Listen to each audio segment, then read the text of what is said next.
Hey up, lads and lasses, Damfire here, and today is going to be an interesting one, maybe, potentially, we'll see. It's more of a talking head video. So, we're going to be talking about some Infinite Lagrange, and yeah, so I'm going to start with this opening statement.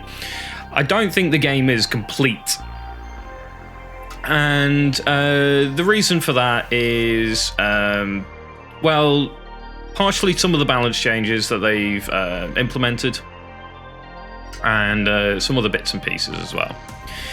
So, I'm going to start off talking a bit about PvE. If you see me looking off to my side, I've got notes over there, because this is mostly talking, so I need notes. Otherwise I forget, and I just go off on tangents, and yeah, this will be like a 40-minute video if I go off on a tangent. Anyway, so Infinite Lagrange, it's a great game, fantastic graphically, especially on PC with the, you know, all the graphics ramped all the way up. It looks great. The ships are really cool. It's an interesting concept to the city builder style of game, having multiple different fleets and stuff like that. I mean, normally in these kind of games, you've got like 5 or 6 units, like spearmen, swordmen, and that kind of thing. And they sort of rock, paper, scissors counter each other. And there isn't much of that in this game. There's no real rock, paper, scissors anyway. It's more of a full balanced fleet or multiple mixture fleets and that kind of thing. So that makes it really, really cool. But and you see, look, I went off a tangent. PvE, right? It just doesn't feel complete, the PvE experience. So you have cities to take, and there's outposts and stuff like that. I'll talk about the outposts quickly. So outposts are pretty much redundant, and there is almost no point to them at a certain point or a certain time you spend within the game. So they made a change where you can only get your ships up to level 30. There's like a soft cap, and to get past level 30 you have to do player versus player. So this gets to a point where, you know, you take your fleets out, you start farming on an outpost, you know, killing all the fleets it spawns off, then retreating before you take the outpost, and doing the same once the outpost has got its fleets back, and you rinse and repeat until you hit level 30 with all your ships. Now, level 30 takes very, very little time. Even on the biggest ships, I have a full fleet of battle cruisers, and it really didn't take me too long. But that got me to a point where now most of my ships are soft capped by 30, and I have got some at 50, and that's because I was playing before they implemented this soft level 30 cap. So that's put a situation where, well, I've got all these ships and we've got nothing to do. And we'll talk more about why they got nothing to do when I talk a bit more about the PvP in this game and, well, the lack thereof it.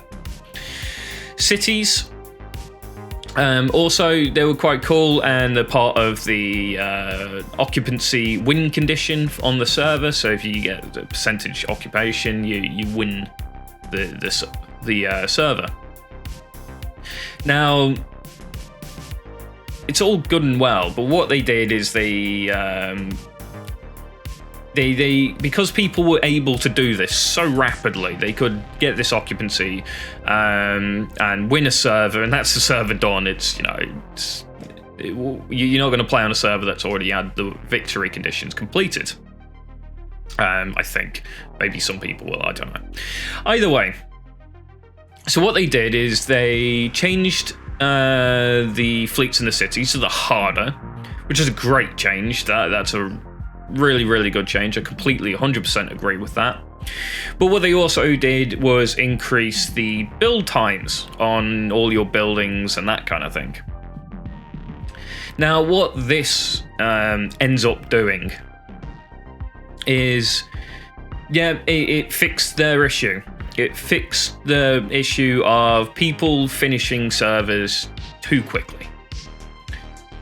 But at the same time, it's a very crap way and a very easy way of fixing this issue. What would have made more sense is increased the city levels and stuff like that, make them harder to take, which they've done, and it's what I agree with. They shouldn't have changed the build times, but what they should have done is added more buildings and stuff like that, and just increase the amount of content. For an example, in my union, we've been playing a little over, I think 5 weeks now, somewhere around there. Now, at the start, these cities were very, very easy to take. 2-3 people to one person in one case. Literally went into a level 2 city, soloed it. We've now taken most of the level 5 cities in our area. There is no level 7 cities without going into another region. And, well, not a region right next to us, but a region already controlled by another union. Which is fine. I don't mind that you might need to go into, PvP to carry on to win the server. But the way that PvP works in this game is pretty much one of two things. And this is where the game just becomes the same old boring drab that we are fairly used to within these city builder games. And that is, Wales have massive amounts of advantage that a free-to-player can't keep up with. And two, unions that are of similar activity, so they have a similar amount of active player base, therefore probably the similar amount of fleet, etc., that kind of thing, generally won't go to war with each other. Now, the reason I found for this mostly is, say I've got 50 active players within my league union, and I go, right guys, we're going to go take a city off the enemy in this other region. I want you all to, get your fleets ready, get them all built up, ready to go. Let's do it in 24 hours. Great. Except it's a 20-odd-ish hour flight time for your recon ship to get over to where you need to get going, so that you can warp the rest of your fleet in. Because if you don't do that, it's like a 48 hours for a battle cruiser to get from one part to another part of a region. It's pretty nuts. So you send your recon off, that's going to take 8-9 hours. Great, it's sat down, you can now warp to it. So you warp your fleets to your recon fleet, and they're still going to take 7 or 8 hours, like 14 hours worth of this particular example for my battle cruiser fleet. It's literally just 12 battle cruisers. That's all that's in it. 12 hours to go from my base to this recon fleet. Now, this puts you in a bit of an odd situation where, tactically for PvP, there's only one way to really do it. And that is, this is also due to the fact that if the enemy see your recon fleet, they will just fly into it, kill it. Now you've got no warp point. Your fleet's warping to that location, now cruise, so now you're back onto 48 hours, so you're never going to do that. It's going to take you 2 days to get anywhere. And then, at the same time, you've got the second option, which is try sneak a recon fleet closer, get a utility reinforced to it, drop an outpost, move your base closer, and then kind of like hop forward, seeing how close you can get to the enemy to do this. Now, this isn't an issue. It's very, very cheap. Later in the game, outposts cost you nothing. It takes you 5 seconds to get pretty much all the resources back for building an outpost. So that is not really an issue. The issue now comes is they'll probably notice you moving, 50 members' bases have all suddenly gone into a straight line or something on the edge of their region, and now there's recon ships flying into their region. They're probably going to notice that. So they're going to do the same.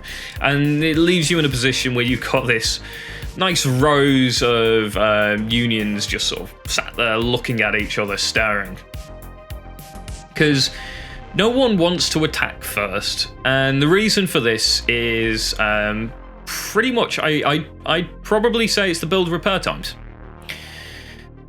I mean, on top of the fact that there's loads of other bugs like crashing into other ships and stuff like that, and then they bounce all over the place. And anyway, so if I send my battlecruiser fleet in first, because it's defensive battlecruisers, right? It's ST-59s. Yeah, they're heavily upgraded, but you know, it doesn't matter. They don't do as much damage as my fleet that has 8 IOs in it and some Callistos and that kind of thing, right? They never will, and you don't have the points to be able to like put them all into one fleet. Not that you'd want to anyway, because of how targeting works in this game.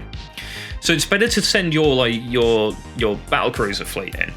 Let them tank the damage, then send your second fleet in at a slightly different angle so it doesn't get stuck. Because the pathing issues in this game are god awful. So it doesn't get stuck behind your battlecruiser fleet. And then, you know, you come in from an angle, you hit that fleet, and you kill them all off. It's great. In wars, though, it's very unlikely you're going to be able to do this. So what happens in a war is you generally have a person, well, both sides just setting up a load of blockade fleets in a row, so anything flies towards them gets sucked into the blockade, and you know, you just back it up and kill it off, which, you know, it seems to work fine. The idea and the premise of blockades fine, but it's just not implemented well. Sorry, no, it was implemented well. They changed it because now it can only pull one fleet. And once that one fleet's in position and, you know, tanking that damage, their other fleet can, you know, just go straight past it, go straight for a base or something like that. So you don't have this blockade anymore. It's just, you know, this blockade's got caught up, and it makes sense. You know, the fleet's in combat and it's caught, so it's stuck. So now you just have 2 rows of blockade fleets, and that's just how war goes. And most people don't want to do it either. If I tell someone it's going to take us 24 hours to, you know, move over there, get outposts set up, get your building built, and move your base over there. And then I said, if you do have any losses, like say you lose a battle cruiser, it's going to take you 10 hours to rebuild that. Yeah. So here's my biggest gripe with the game. The pace of the game hits a point where all the NPC PvE content is done and dusted. You can usually do that within like 3 weeks, 4 weeks with a sort of average sized union, sorry. And if you don't have, or if you've got some mega and you've got 100 active union members, which is very unlikely, all on, you know, roughly the same time zone, so you can coordinate this kind of stuff. You get to a point where maybe 2 weeks, 3 weeks, you've captured your entire region, you've captured the region next to you. So now you're stuck in this position of stagnation, of waiting for a war to start. Because that's the only way you can win the server now, is some occupancy in this war. So you have to, you know, understand that when a union, or 2 unions that are identical sizes or very similar amount of players, and both of them don't have whales in them, nothing can ever almost happen. There is no tactics able for you to, you know, use and abuse and, you know, get past a blockade and start knocking their guys off or moving their bases out the way, because the chances are if you're attacking their region, they respawn back in that region somewhere. Okay, they're not right next to it with the base, but they're still closer. So if you lose a city, though, you know, you're back in probably the other end of your region or something like that. So the situation is just like PvP is non-existent because they don't want to go to war, because people don't want to, you know, set up their base after they find a nice mining spot and stuff like that, and then, you know, 24 hours to move over to somewhere else in the middle of probably nowhere with very few resources potentially, you know, being able to grab hold of, to potentially get knocked all the way back. So, you know, and then have to redo, you know, another 2 days to resell your base or something like that. Or because of the fact that these ships just take so long to build, it's not just battle cruisers. If I lose all 12 CAS, for example, some of my frontline ships, if I lose all 12 of those, that's a 6-hour time for me to either repair the ones that are damaged to like next to no hull, or rebuild them. And that's 6 hours, and that's only due to the fact that I can build 4 at a time, at maximum. So yeah, the PvP's in a pretty bad spot. So yeah, I generally, this game's hit a point now where it's become very, very much a generic game, because the free-to-play players won't be able to keep up with whales. You know, you can get lucky as a free-to-play. You can pull IOs, you can pull Callistos, you know, Chimeras, and you can pull the really, really good ships, and you're going to be in a good position. But if you don't get those pulls, and you're going up against a guy that has got a whale, they're just going to slam into you and just knock like 2-3 fleets out quite easily. And the other situation is if you don't have either, if you don't have any whales on either side and you're equally matched, you're just not going to do anything. You're just going to be sat there in a position where there's no point. So then you've also got diplomacy and stuff like that you can do. Anyway, so it's just a bit of a thoughts video on Infinite Lagrange and the sort of state of the game at the moment. There is not enough PvE content for the most part. I would like to see more. For PvP, I think the best bet is actually to reduce the union size and implement a proper alliance feature.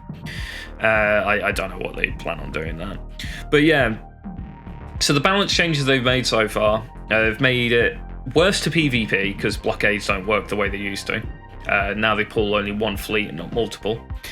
2, the slowing of the build times and stuff like that puts you in a position in PvP where you don't want to get into a fight because you don't want to lose ships because they take you too long to rebuild. Resources are not a problem. You can get the resources to, you know, I can build 12 battle cruisers, no problem. Fine. It's just going to take me, what is 12 battle cruisers, like 120 hours, is that?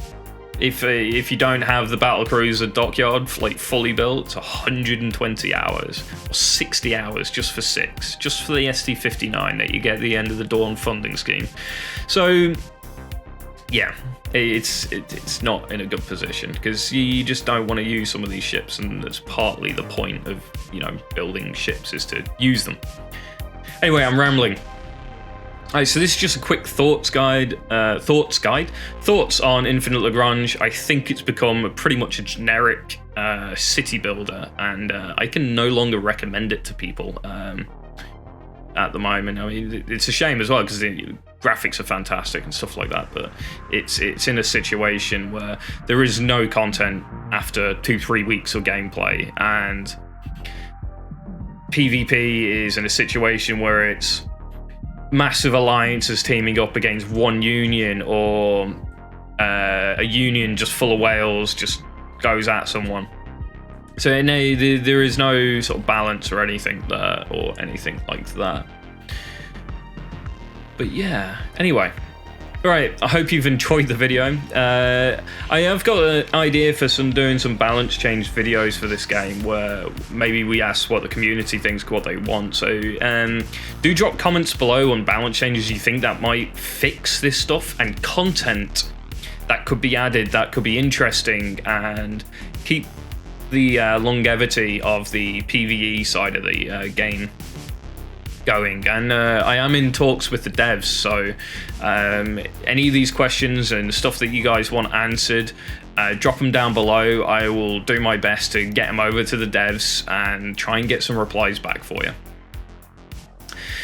I hope you've enjoyed, and my little chatting head wasn't too boring for you, but have a good one, guys, and I'll catch you next time.